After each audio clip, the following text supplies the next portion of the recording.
So, herzlich willkommen zur Vorstellung und Vorführung von der Herstellung einer Rosenvase. Mein Ausgangsmaterial beim Glasblasen sind immer Röhren und Stäbe in verschiedenen Durchmessern und Wandungsstärken. Ich benutze ein besonderes Glas, man kennt es aus der Küche, nämlich dem Borsilikatglas oder Jena-Glas. Das kennt man eben von den Auflaufformen oder den Kaffeekannen von der Kaffeemaschine. Die Auflaufformen und all das kann man in den Backofen tun, ohne dass es platzt.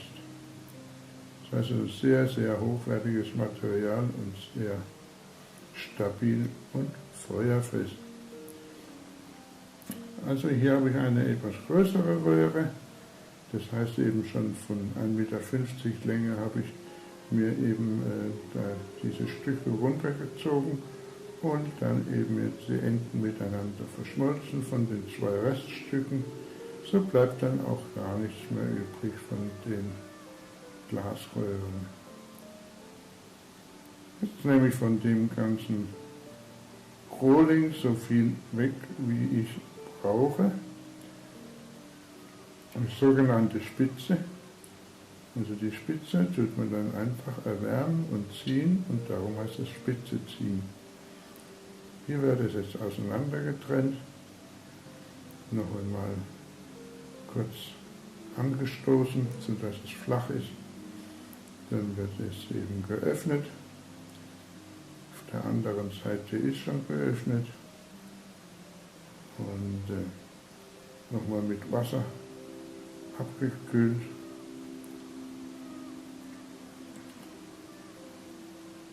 Und dieses Endstück, was da eben verschmolzen ist, ganz zack einmal drüber fahren.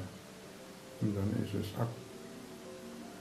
Damit man sich nicht verletzt, muss man es kurz in die Flamme halten und die Scharfkanten wieder leicht verschmelzen, sodass man sich beim Blasen nicht verletzen kann im Mund.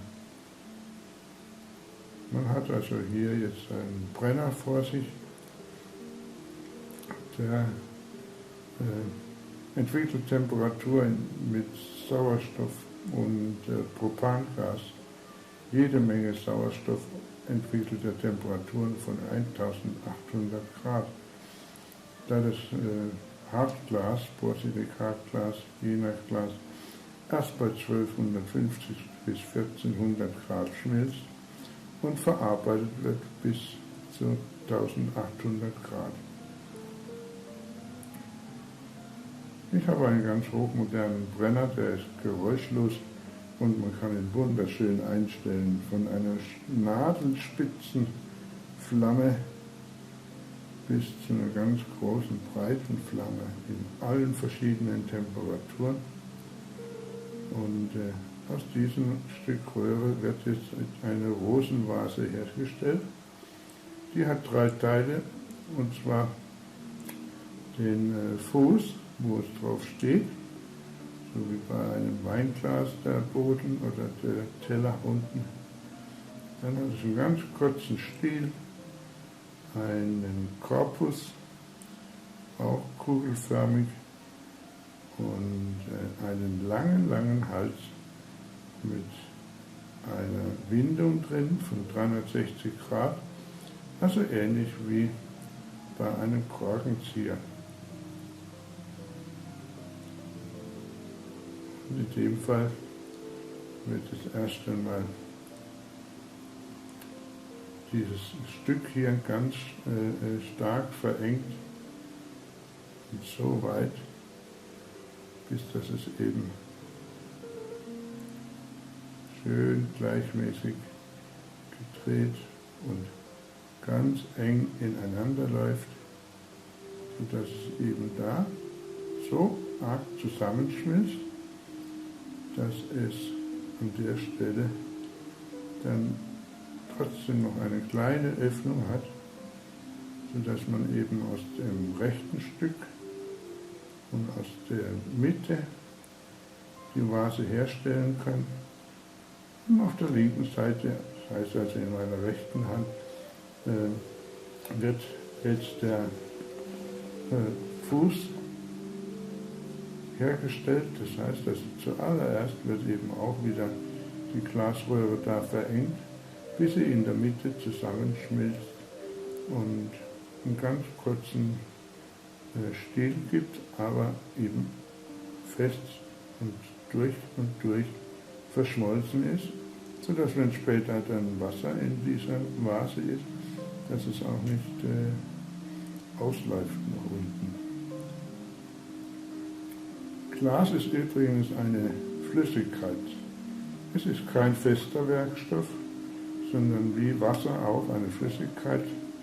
Nur Wasser hat eben einen Gefrierpunkt von 0 Grad und Glas hat einen Gefrierpunkt von 650. Bei Weichglas und beim Hartglas, so wie ich es hier verwende, hat es einen Gefrierpunkt von etwa 1250 Grad und wird eben ab diesem Zeitpunkt aufwärts, ab der Temperatur aufwärts, wird es eben immer weicher, bis es total flüssig werden kann bei 1900 Grad. Und da sollte man dann aufhören, weil sonst geht es in Gase über und fängt an zu kochen. Und wir nennen dann das Glas entglast. Das heißt, es ist also nicht mehr Glas in dem Sinn, sondern gekochte Masse, die dann wieder abgekühlt und erstarrt ist. Jetzt in diesem Fall wird zuerst der Boden ausgeblasen, das heißt aus dem kleinen Stück und der Röhre wird eine Kugel gemacht, schön gleichmäßig unter ständigem Drehen und durch das Drehen die Flüssigkeit in der Waage halten. Das ist ganz wichtig. Sie kennen das vom Honig, wenn man einen Löffel Honig in das Glas steckt und zieht es nur raus, tropft es runter. Dreht man aber den Löffel mit dem Honig drauf, dann kann man den Honig auch in der Waage und in der Luft halten auf dem Löffel. So, also der Boden ist schon ausgeblasen. Ich habe zuvor auch das ganz leicht eingefärbt. Mit selbstentwickelten Metalloxiden wird Glas eingefärbt. In diesem Fall ist es eine Gold-Silber-Mischung, die einen wunderschönen Effekt hat, dass, wenn die Sonne drauf scheint, dass es türkis, leuchtend, transparent wirkt. Und wenn man durchschaut und das Glas eben vor der Lichtquelle ist, dann wird es ganz gelb. Hier blase ich jetzt den Korpus aus, ja, wo eben das Wasser reinkommt und später dann auch die Rose dann da drin steht. Das Ganze muss man immer wieder zentrieren, solange es noch weich ist. Es kühlt natürlich relativ schnell aus und wird relativ schnell hart, weil es eben dieses Hartglas oder Duranglas ist. Jetzt kommt ein interessanter Effekt. Ich mache jetzt den Hals von der Rosenvase. Der wird also auch gezogen zu einem länglichen Stab und etwa in der Mitte, im oberen Drittel, wird durch eine geschickte Drehung die eine Hand schneller gedreht als die andere, sodass eine 360-Grad-Windung entsteht, wo dann später die Rose drin steht und die Rose kann nicht mehr umfallen. Und das ist eine sehr diffizile Sache, weil man muss mit der Fließgeschwindigkeit, man sieht es hier, und auch mit der Beweglichkeit des Glases sehr exakt umgehen. bisschen auskühlen an den Stellen, wo es schneller kalt werden muss. Eine Drehung und schon entsteht diese 360-Grad-Windung, wo dann später die Rose drin steht. Das Ganze ist ein sehr dickwandiges Röhrchen, dieser Hals, sodass man da immer noch Luft durchpusten kann. Und jetzt braucht dieser Korpus in der Mitte braucht natürlich eine Öffnung, dass man dann Wasser reinschütten kann und die Rose drin steht. Es wird ausgeblasen, hauchdünn, aber nur so weit bis kurz bevor es platzt. Dann wird nochmal kurz nachgeblasen und dann entsteht ein kleines Löchchen in dieser ganz dünnwandigen Blase, die ich da rausgeblasen habe. In der rechten Hand habe ich schon einen Graphitstab, mit dem kann ich eben dann diese Öffnung schön formen, sodass es eine schöne Form hat und gleichmäßig rund ist, nach oben hin etwas weiter geöffnet, sodass die Rose schön drin stehen kann. Und dann sieht man jetzt oben, das heißt in dem Fall ist es natürlich unten, aber es ist später dann nach oben etwas weiter geöffnet. Jetzt sieht man, das ist ein interessanter Abschnitt.